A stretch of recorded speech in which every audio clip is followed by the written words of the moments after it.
2014, 2019లో SC బీసీలు నా గెలుపులో ఏ రకంగా అయితే ప్రధాన పాత్ర పోషించారో 2024 ఎన్నికల్లో అంతకు మించి రెట్టింపు. 2014 to 19, 19 to 24 అప్పుడు ఆయన కొత్త, ఇప్పుడు నాకు కొత్త. ఇప్పుడు ఆయన టైం అయిపోయింది. బోనీ చేస్తారా, హ్యాట్రిక్ కొడతారా? వైసీపీ బలహీనత, టీడీపీకి బలం. ఈసారి వ్యూహం మార్చేసిన జగన్.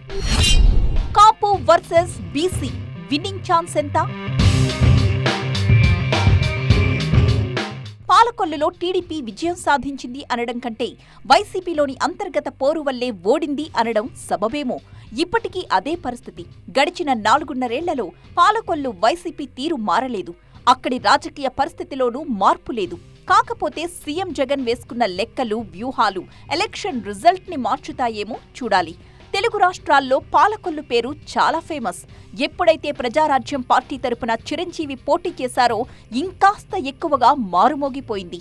చిరంజీవి అంతటి వాడు ఓడిన నియోజకవర్గంగా గుర్తుపెట్టుకున్నారు కూడా. కానీ ఆ పేరును చెరిపేస్తూ పాలకొల్లు అంటే టీడీపీనే అన్నట్టుగా రాజకీయం చేస్తూ వస్తున్నారు నిమ్మల రామానాయుడు. వరుసగా 2 సార్లు గెలిచి హ్యాట్రిక్ సిద్ధమవుతున్నారు.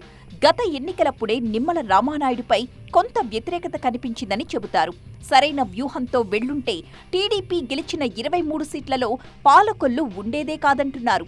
నిజానికి 2019లో టీడీపీ ప్రభుత్వం ఓడిపోవడం, పాలకొల్లులో రెండోసారి టీడీపీ గెలవడం నిమ్మలకు కలిసొచ్చిందని చెప్పాలి.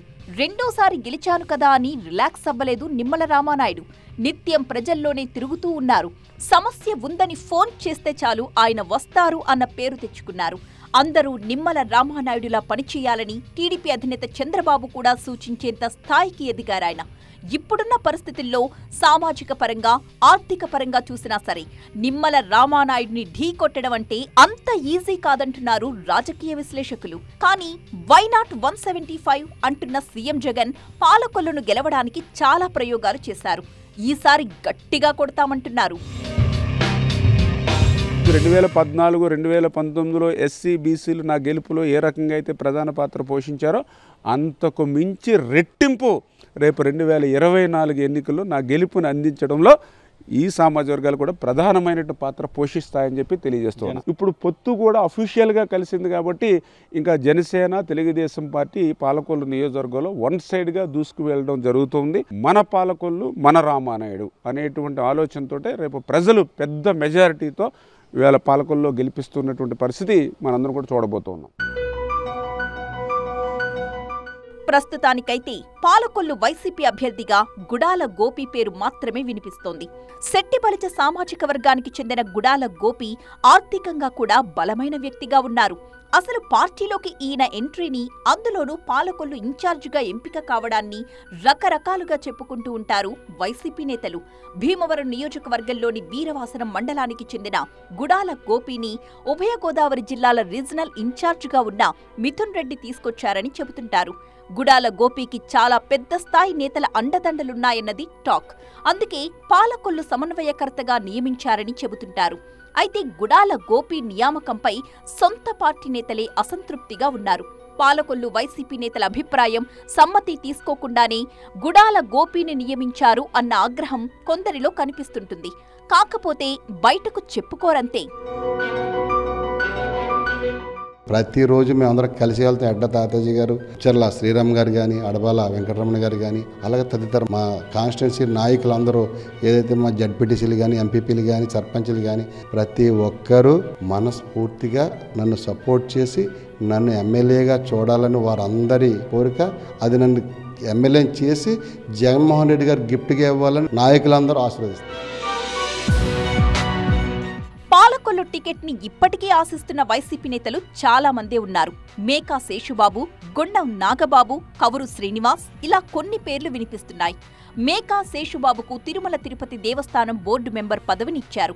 జనసేన నుంచి వైసీపీలోకొచ్చిన గుండం నాగబాబుకు ఇన్ఛార్జ్ పదవిస్తారన్న టాక్ వినిపించినా అదేం జరగలేదు. ఒకప్పుడు టికెట్ రేసులో ఉన్న గుండం నాగబాబుకు ఎటువంటి పదవి ఇవ్వకపోవడంతో ఆయన సైలెంట్ అయ్యారు. ఇక కవురు శ్రీనివాస్ గతంలో పాలకొల్లు ఇన్ఛార్జిగా ఉన్నారు. బీసీ కార్డు ఉపయోగించి కవురు శ్రీనివాస్ ని బరిలో దించి నిమ్మల రామానాయుడుకి చెక్ పెట్టాలన్నది వైసీపీ ఆలోచన. కానీ కవురు శ్రీనివాస్కి ఎమ్మెల్సీ పదవిచ్చింది వైసీపీ. ఇక మాజీ డీసీఎంఎస్ చైర్మన్ తాతాజీ కూడా టికెట్ ఆశించిన వాళ్లలో ఉన్నప్పటికీ గుడాల గోపీకి సహకరిస్తామంటున్నారు. సో ప్రస్తుతానికి గుడాల గోపీకి ఒక విధంగా పోటీ లేనట్టే అనుకోవాలి. పైగా టికెట్ తనకే వస్తుందన్న గట్టి హామీ ఇచ్చింది కాబోలు. పార్టీలో వర్గపోరు లేకుండా చేయడానికి గట్టిగానే పనిచేస్తున్నారు. అలాగని అందరినీ కలుపుకుని వెళ్లే ఫార్ములా ఉపయోగించట్లేదు. మేకా శేషుబాబును కానీ కవురు శ్రీనివాసుని కానీ దగ్గరికి పిలుస్తూనే దూరంగా పెడుతున్నారు అన్న టాక్ ఉంది. అంటే మరో అరగంటలో పార్టీ కార్యక్రమం ఉందనగా నేతలకు ఆహ్వానం పంపిస్తున్నారని స్థానిక వైసీపీ నేతలు సైతం అసంతృప్తి వ్యక్తం చేస్తున్నారు. పార్టీ అధిష్టానంతో ఏం మాట్లాడారో కానీ గుడాల గోపీకి దాదాపు ఫ్రీ హ్యాండ్ ఇచ్చేశారని అంటున్నారు. పాలకొల్లులో గుడాల గోపీకి పోటీగా ఎవరూ ఎలాంటి కార్యక్రమాలు చెయ్యొద్దని కూడా ఆదేశాలు వెళ్లిపోయాయి. శెట్టిబలిజ సామాజిక వర్గంతో పాటు ఆర్థికంగానూ బలంగా ఉండడంతో సిట్టింగ్ ఎమ్మెల్యే నిమ్మల రామానాయుడిని ఢీకొట్టే సామర్థ్యం గుడాల గోపీకి మాత్రమే ఉందని అధిష్టానం కూడా నమ్ముతోంది. మరి ఇంత చేసినా పార్టీలోని పాత కాపులు సహకరించకపోతే ఏంటి పరిస్థితి అన్న ప్రశ్న ఎదురవుతోంది ఇప్పుడు.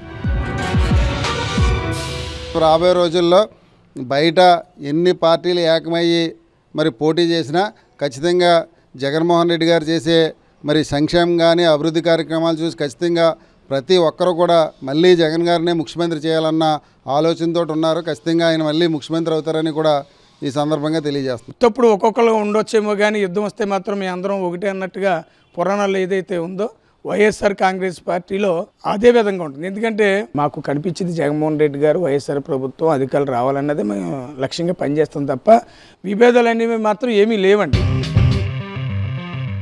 పాలకొల్లు నియోజకవర్గంలో 1,90,000 మంది ఓటర్లున్నారు. వీరిలో బీసీలే అత్యధికంగా 90,000 మంది ఉన్నారు. ఆ తరువాత కాపులు 44,000 మంది, ఎస్సీలు 27,000 మంది, వైశ్యులు 9,000 మంది ఉన్నారు. ఇందులో గుండం నాగబాబు, మేకా శేషుబాబుకు సొంత ఓటు బ్యాంక్ ఉంది. ఈ నేపథ్యంలో వీళ్లంతా గుడాల గోపీకి సహకరిస్తారా అనేది చూడాలి. ఇక్కడ జనసేన కూడా ప్రభావితం చేయబోతోంది. 2009లో చిరంజీవి పోటీ చేసినా గెలిపించుకోలేకపోయామని కాపు సామాజిక వర్గంలో కొంత అసంతృప్తి రాజుకుంది. ఇప్పుడు కాపు ఓటర్లు ఏకమవుతారని చెబుతున్నారు. పాలకొల్లులో టీడీపీ జనసేన ఉమ్మడి అభ్యర్థిగా నిమ్మల రామానాయుడు బరిలో దిగుతుంటే జనసేన సైతం అన్ని రకాలుగా సపోర్ట్ చేస్తామంటోంది. పవన్ కళ్యాణ్ గారు ఏది చెబితే మాకు అది శిరోధైర్యం. మాకు ఆయన ఏది ఆదేశిస్తే మేము దాన్నే ఫాలో చేస్తాం తప్ప మాది అనే కార్యక్రమం మాకు ఇక్కడ ఉండదండి. ఒకవేళ టీడీపీ క్యాండిడేట్ అయినా టీడీపీ నెగ్గుద్ది, ఒకవేళ జనసేన కూడా నుంచున్నా కూడా జనసేన నెగ్గుద్ది తప్ప వైసీపీ అనేది రాదు ఇక్కడ. మొత్తానికి పాలకొల్లు నియోజకవర్గంలో ఎవరికి వారు ఈసారి గెలుపు తమదే అన్న ధీమాతో ఉన్నారు. మూడోసారి సత్తా చాటాలని నిమ్మల రామానాయుడు చూస్తుంటే ఎలాగైనా పాలకొల్లు నియోజకవర్గంలో వైసీపీ జెండా ఎగరేయాలని అధికార పార్టీ వ్యూహాన్ని రచిస్తోంది.